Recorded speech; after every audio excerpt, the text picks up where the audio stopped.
give us an overview of Malachi's game and what you saw and why you think he can contribute? Malachi really reminds me of the guard play that I had when we built those really good teams in Oregon. The skill set, the feel for the game, his ability to score, his motor, and more importantly, his drive to be successful. I just thought he was an incredible get for us, and not only for what he does on the floor, he's one of the top students that we've ever recruited here yet.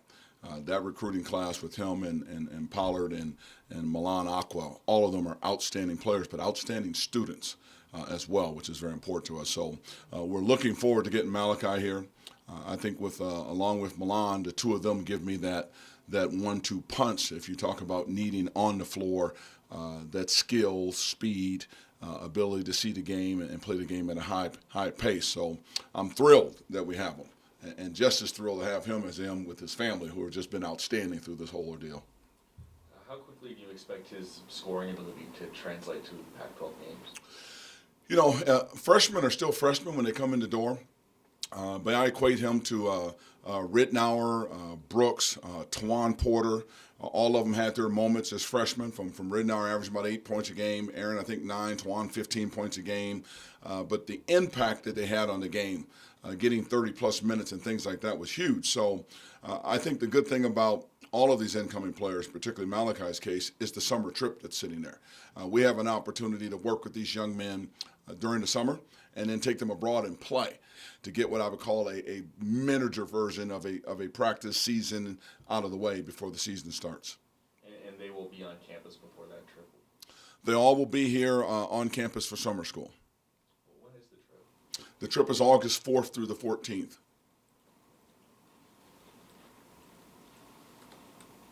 With some minutes opening up recently, you expect him to be like those guys you mentioned before who maybe could play 30 minutes a game as a freshman? I always tell freshmen they will determine that, and they can handle what they can handle, meaning if they can handle 30 minutes a game, that's great. If they can only handle 20 minutes a game, that's great. I don't put a lot of pressure on freshmen, but certainly in this case, I feel I have a high-caliber player that really understands the game, can really score. And what I really look at with any of these guys coming in the door is how quickly we can get them stronger to where their bodies can handle practice and handle the pounding. So he will determine that, but I'm hoping he's able to handle enough minutes that will certainly make a difference in what we do on the floor. As a spring signee, what did you have to see from him between the early signing period and now to extend the scholarship offer? It wasn't so much of what I needed to see from him as I needed to see from my own team and feeling like I needed to get another piece still. What I mean by that is with the way we play, the point guard position is so critical. Skill on the floor is so critical. And I saw a player that just emerged throughout his senior year.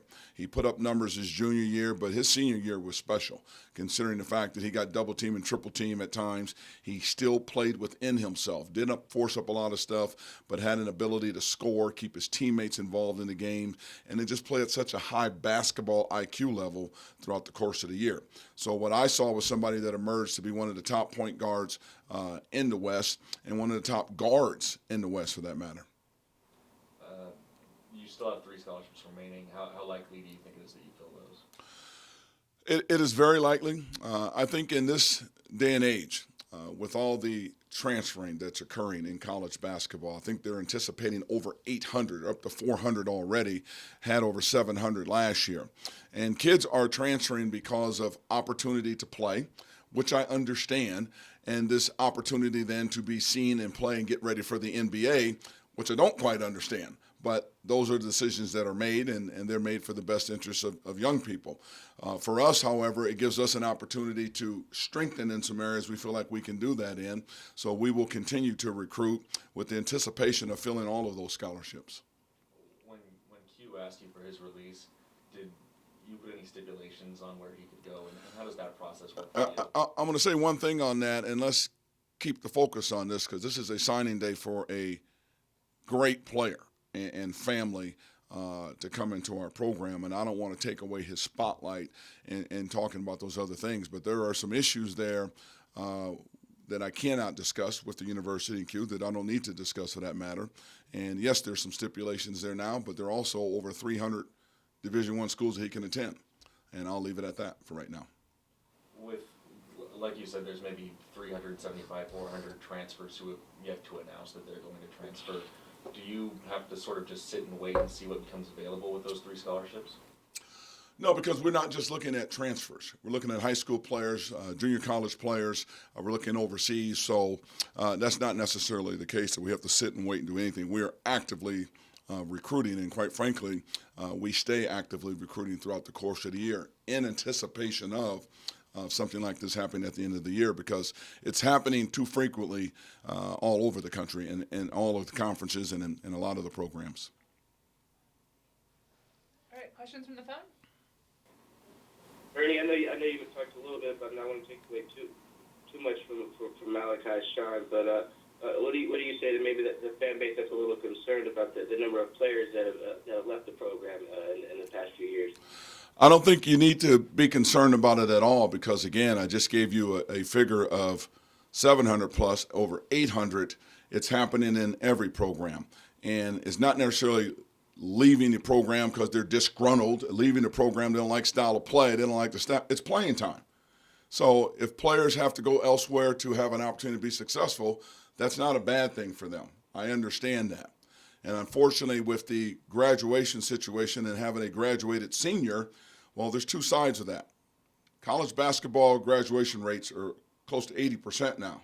And the reason they're up that high is because young people are graduating early. Think about that. To give themselves an opportunity that in the 5th year they want to go somewhere else and play, they can do that. That's not a negative for them. It ends up being a negative for all the programs in the country that have spent time developing players, and they get to that point and feel like they have a better opportunity of getting to the NBA, going elsewhere.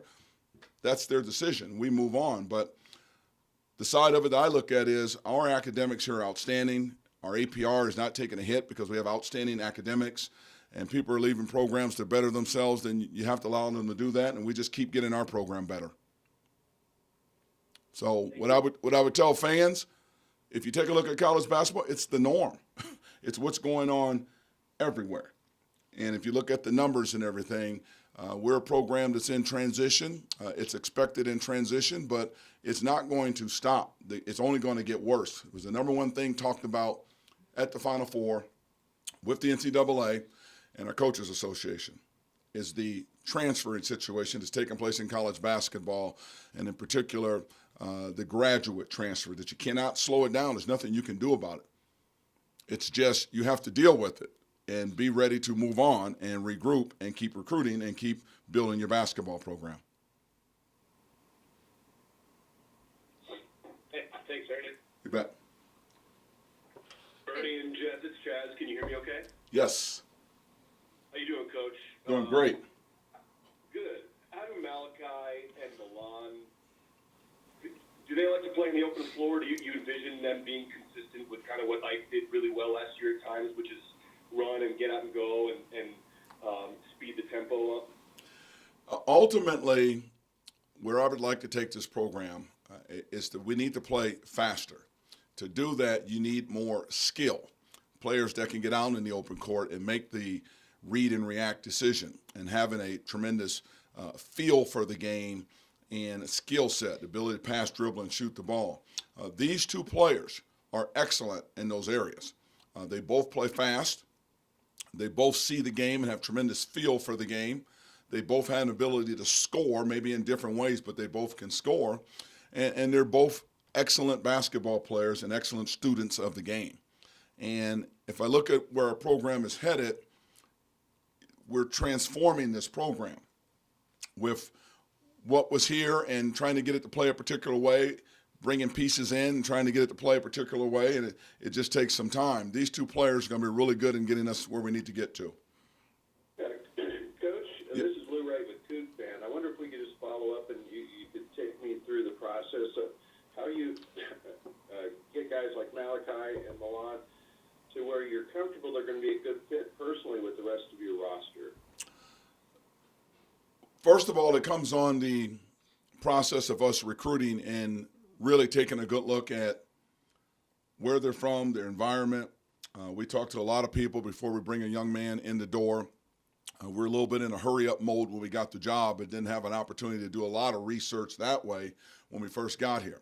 But with this group, everything came back really positive. The second indication is when you bring young people on a recruiting trip and just how they fit in with the guys. And we take a lot of feedback from our players in terms of what they think, because they spend intimate time with them away off the floor and those types of moments that are important to us to have the right feedback come back. And it's been excellent with all three of these players that are coming in. And then obviously there's that piece there also when they come here and they have a chance to play pickup ball and do things like that with their players, and they come back and reinforce that you have a really good player here. And all indications with all three of these guys, I think everybody is very pleased with what we brought in the door. And I feel very comfortable with what we brought in the door as well, too. Jeff has progressed over the last year, and are you happy with the decision to have him spend an extra year? I think anytime you can get a player to have extra time to develop before they come up to this level, it's good. This year for him has been outstanding because it's given him already a year away from home, facing some adversity of being around a new team, new players, new culture, all of that. We see somebody has changed immensely in terms of his confidence. He's always had a super personality. He's always been a go-getter. And more importantly, you see a player that just can't wait. He's just chomping at the bits to get here. He's so happy that he gets a chance to be a Coug, as is Milan and as is Malachi and his entire family, having ties to Washington State already, with his sister going to school here and her husband have gone to school here too. So I think with all three of these guys, the thing that I'm most impressed with is their excitement about getting here and wanting to get on this campus and help this program.